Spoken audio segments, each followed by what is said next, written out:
When asked what a film is about, people usually say things like, the characters are like this, they go to these places, then this crazy thing happens. Or if it's a doc, they talk about ideas, maybe important information in an interview, or some never-before-seen archival footage. But all that information, those ideas, the characters, the plot, that's what most people consider to be the story. But how do you meet these characters? What order do events happen in? Well, that's structure. And story gets confused with structure. And that's understandable. There's a lot of overlap, and the terms tend to get used interchangeably. Because you need both, and they influence each other. Form and function, not form over function. Ideally. Form is story. It's what we remember. Function allows form to work. Form is the visible. It's what people remember. Function is underneath, holding up form. Stripped down to the basics, structure is a way to present scenes, characters, and information. And in a perfect world, structure is invisible. And today, as you've probably guessed, we're going to be talking about structure. I know, boring. No one wants to talk about structure. Well, except me. Hi, I'm Kurt. I've worked in the film TV biz for over 30 years, the last 20 plus in the documentary corner of the industry, doing just about everything there is to do, but mostly editing. Some directing and producing, maybe a little music. I've worked on over 50 docs. You can check the link below. So you're about to start a doc. You've done some shooting, and you have questions. Are docs supposed to have a plot? What kind of story am I going to tell? How do I start, or even, what's the ending? They say that docs are written in the edit room, and you don't really understand that until you have a few hundred hours of footage, some of which you know is amazing, but you have no idea how to present it so that it's both entertaining and informative. It's at this stage that one needs to decide what kind of movie you want to make. Is it a journey film? Is there a main character, and do they learn things? Is it an issue film? Is it all archival? All interview? There's no wrong answer. And answering these questions will help you decide what kind of structure you'll need. Now, anything can work. You just have to try it. But what works best? Well, I found the structure that works best is the one that allows you to get started. You see, the thing is, a doc is whatever it is that you want it to be. And with that kind of freedom comes the potential for chaos. And trust me, chaos is really bad for editing.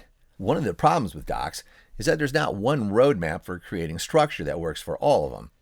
Unlike narrative films, which have a 3-act structure that you can always fall back on, or sitcoms with their 5 acts, which haven't changed literally for 60 years, each doc is, unfortunately, a little snowflake, different from every other doc that's come before.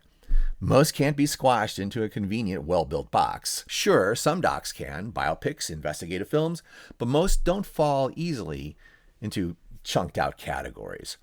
And unlike narrative films, docs usually have to make do with what they have at hand. They just can't create a scene or two that fit a happy little 3-act structure and make things work. You use what you have available and then shape that into something, hopefully, at least vaguely coherent. But it's not all bad news. There are shortcuts. There are ways to help you get started. One that I like is to use a narrative film as a roadmap, at least to help me get started. Because then, once you've got something that looks and acts like a film, or at least part of one, then you can begin to figure out what's actually working or not. You can't really judge a structure or your ideas until you see something completed. Imagine that you decide to go on a road trip. Oh no, train. You hop in the car.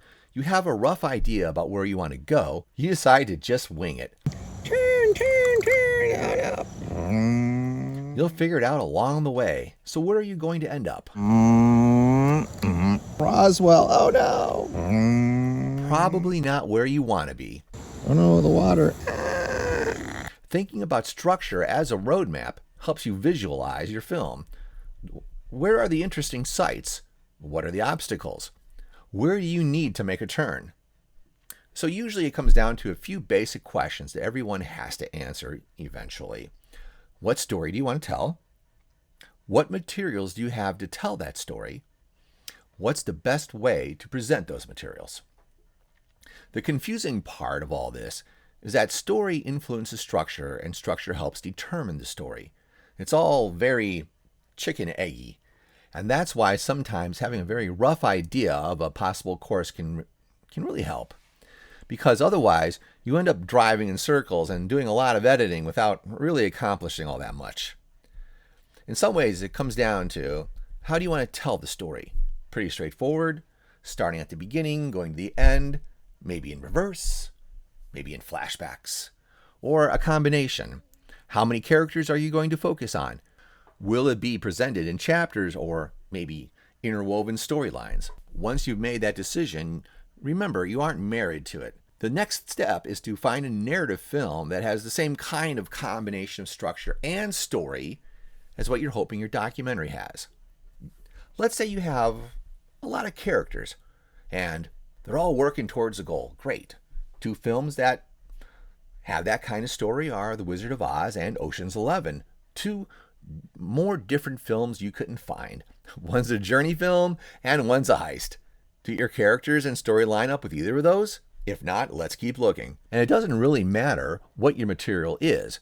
An old archival film like Senna, which is crazy complex to construct, can have a traditional 3-act structure like Star Wars, and an all-interview doc like Fog of War, which seems on the surface like it would be pretty darn boring, can be as riveting and innovative as Rashomon. One thing that does happen is that people confuse complexity and plot to structure. Take a crazy film like Memento, which surprisingly has a very traditional 3-act structure. Christopher Nolan has said he doesn't begin writing his screenplays before he figures out the structure. And you can see that in his films because, and this happens a lot, the craziest, most out there films often have the most boring traditional structures because way out there ideas sometimes need to have a grounding. Otherwise, they'll spin themselves out of orbit. But documentaries are pretty weird. Each one has its own set of problems, and honestly, for most of them, a 3-act structure won't work. But that's not a reason to not try and find a narrative template. There's more than a few films that have tried to break out of the 3-act thing that have experimented with unique structures. Run Lola Run, Rashomon, and Mulholland Drive are examples.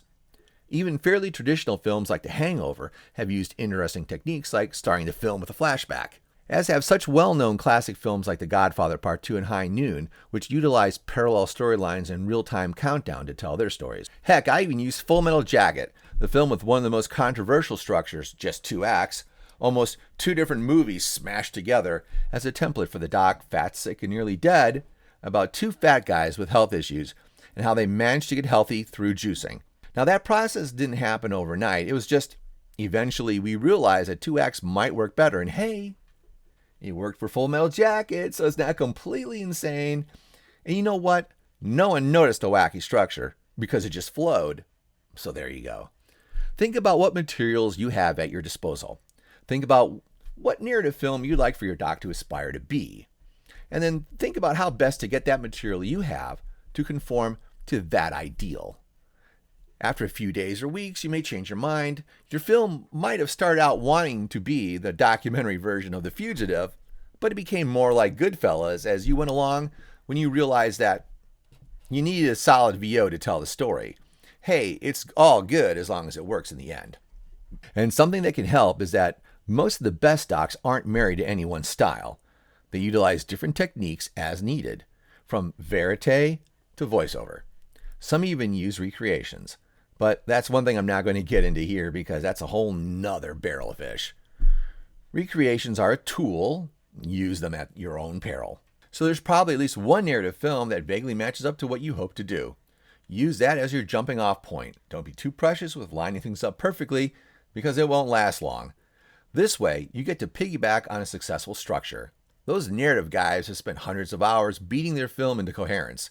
Use that history to your advantage. Don't reinvent the wheel if you don't have to. But it's certainly possible that your film doesn't match up with a narrative film. In that case, don't worry. You've probably got something interesting and unique, otherwise you wouldn't be making a film. So lean into that. If you have unseen archival footage like The Devil and Daniel Johnston or The Zen Diaries of Gary Shandling, go that route. If you have an explosive interview with a riveting character like Fog of War, go in that direction. Have the interview be the whole film. Why the hell not? Remember, documentaries are weird, and there's no rules. Go on, make your own roadmap.